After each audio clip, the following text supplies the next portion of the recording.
మీ పిల్లలు మీరు చెప్పిన మాట వినకుండా అన్నిటికీ నో అని అంటున్నారా? అయితే ఈ రీల్ ఎండ్ వరకు చూడండి. సో పిల్లలు నో అని చెప్తున్నారంటే వాళ్ళు డిస్రెస్పెక్ట్ చేస్తున్నారు, మన మాట వినటానికి ఇష్టం లేదు అని కాదు. వాళ్ళకి కొంచెం కంట్రోల్ కావాలన్నమాట.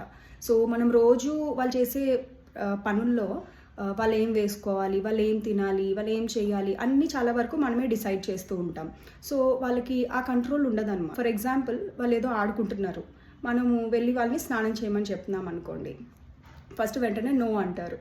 సో అలాంటప్పుడు ఏం చేయొచ్చు అంటే ఫస్ట్ వాళ్ళ ఫీలింగ్ని మీరు ఎక్స్ప్రెస్ చేయండి. అంటే ఓకే నీకు ఇంకా ఆడుకోవాలని ఉంది కదా అని చెప్పినప్పుడు ఏంటంటే ఫస్ట్ వాళ్ళకి ఓకే మా మమ్మీ నన్ను అర్థం చేసుకుంటుంది అన్న ఫీలింగ్ వస్తుంది. నెక్స్ట్ వాళ్ళకి ఆ బౌండరీ చెప్పండి.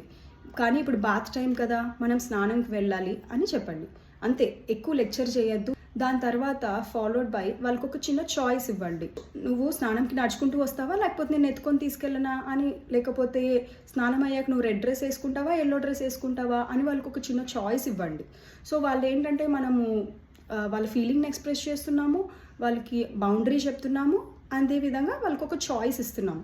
సో వాళ్ళు ఏంటంటే కంట్రోల్ ఫీల్ అవుతారనమాట మనం ఆ చిన్న చాయిస్ ఇచ్చినప్పుడు. సో ఈసారి ఇలా ట్రై చేయండి.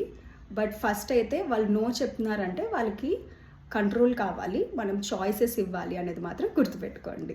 Hope this helps. Thank you.